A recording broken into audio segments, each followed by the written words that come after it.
Welcome to our channel. Today we're diving into the dark and twisted world of financial fraud, but don't worry, we'll keep it light and fun.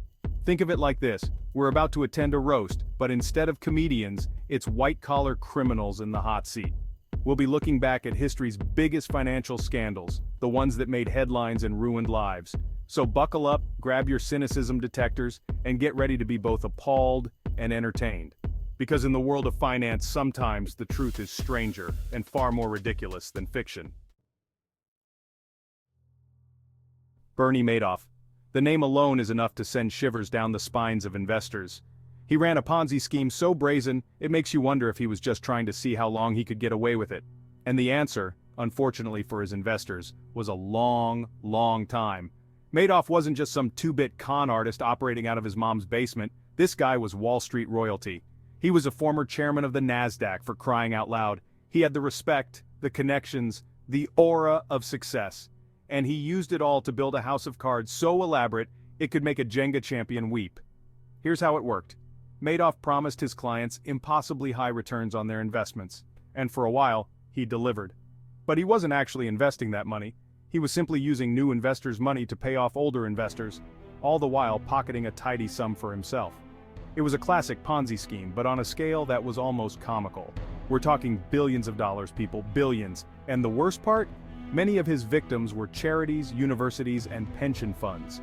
The really frustrating thing about the whole Madoff affair is how preventable it was. There were red flags, warning signs, alarm bells blaring like a fire alarm in a crowded theater. But people were blinded by Madoff's reputation, by their own greed, by the allure of easy money, and as a result, they got burned. Badly. The Madoff scandal is a stark reminder that even the most sophisticated investors can fall prey to a good con artist. It's a cautionary tale about the dangers of blind trust, the seductive power of greed, and the importance of doing your due diligence.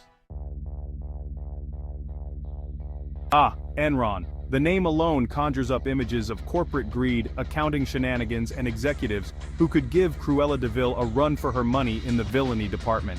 This wasn't just a company that played fast and loose with the rules. They practically invented their own game of financial twister. Enron was an energy giant, or at least they wanted everyone to think they were. They were the darlings of Wall Street, with their stock prices soaring higher than a California condor on Red Bull. But behind those glossy brochures and confident CEO smiles lurked a truth so ugly it could curdle milk. Their business model, if you can even call it that, was more convoluted than a Christopher Nolan film plot. They used something called mark-to-market accounting, which basically means they could book potential future profits as current revenue. It's like counting your chickens before they hatch, except in Enron's case, the chickens were imaginary and the eggs were filled with debt. And boy did they have debt. They hid billions of dollars in off-the-books partnerships using names like Raptor and Jedi. No, seriously. It was like a bad Star Wars spin-off, except instead of lightsabers, they were wielding balance sheets. Of course, it all came crashing down faster than a poorly constructed Jenga tower. When their shady dealings were finally exposed, Enron went bankrupt, taking billions of dollars in investor money, thousands of jobs, and the retirement savings of countless employees with it. The Enron scandal wasn't just about corporate greed. It was about a systemic failure of oversight and regulation. It exposed the flaws in our financial system, the cozy relationship between corporations and the government, and the dangers of unchecked ambition. It's a story that should be taught in business schools everywhere, not as a how-to guide, but as a cautionary tale. Because if we don't learn from the mistakes of Enron, we're doomed to repeat them. Worldcom. They wanted to connect the world, and for a while it seemed like they were well on their way. But it turns out their ambitions were bigger than their accounting skills, and their idea of connecting the world involved some rather creative bookkeeping. Now you might be thinking, Worldcom? Who? What? And that's fair. Unlike Enron, which had the decency to become a household name before imploding spectacularly, Worldcom was more of a background hum, a telecom giant quietly going about its business. But don't let their relative obscurity fool you. These guys were masters of their domain, gobbling up smaller companies like Pac-Man on a pixelated rampage. They were the cool kids on the telecom block, with their fiber optic cables and their promises of lightning-fast internet speeds. But behind this facade of technological prowess lurked a dirty little secret, a secret buried deep within their balance sheets. Worldcom's profits weren't exactly growing at the speed of light. In fact, they were more like a dial-up connection in a broadband world, slow, unreliable, and prone to sudden, inexplicable outages. So what did they do? Did they innovate? Did they streamline their operations? Did they invest in new technologies? Nope.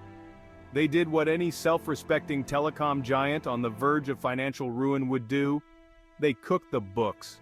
We're not talking about some minor rounding errors here, folks. We're talking about billions of dollars in fraudulent accounting entries. They capitalized expenses that should have been expensed, making their profits look much rosier than they actually were. And just like that, the house of cards came tumbling down. WorldCom's stock price plummeted faster than a meteor shower. Investors were left holding the bag, and the company filed for bankruptcy, becoming one of the biggest accounting scandals in history. The WorldCom debacle was a stark reminder that even in the seemingly boring world of telecom, there's always room for a little corporate malfeasance. Leman Brothers. One of the oldest, most venerable names on Wall Street. These guys had been around since the days when you could buy a share of stock with a handshake and a promise to pay later. They'd weathered financial storms, economic downturns, and even the occasional awkward Thanksgiving dinner with Goldman Sachs. But nothing, and I mean nothing, could prepare them for the subprime mortgage crisis. Leman Brothers, like many of their Wall Street brethren, had developed a bit of a gambling problem. They couldn't resist the allure of those shiny new mortgage-backed securities. These were like the financial equivalent of mystery meat. Nobody really knew what was in them, but they were cheap, plentiful, and incredibly addictive. Leman Brothers, fueled by a potent cocktail of greed and hubris, decided to go all in on these subprime bets. They were like a frat boy at a poker table after a six-pack of Red Bull, overconfident, underprepared, and about to lose their shirt. They leveraged themselves to the hilt, borrowing money like it was going out of style and using those borrowed funds to buy up even more mortgage-backed securities. It was a classic case of too much, too fast, and it was only a matter of time before the music stopped and Leman Brothers found themselves without a chair. And boy, did the music stop. The housing bubble burst, sending shockwaves throughout the financial system.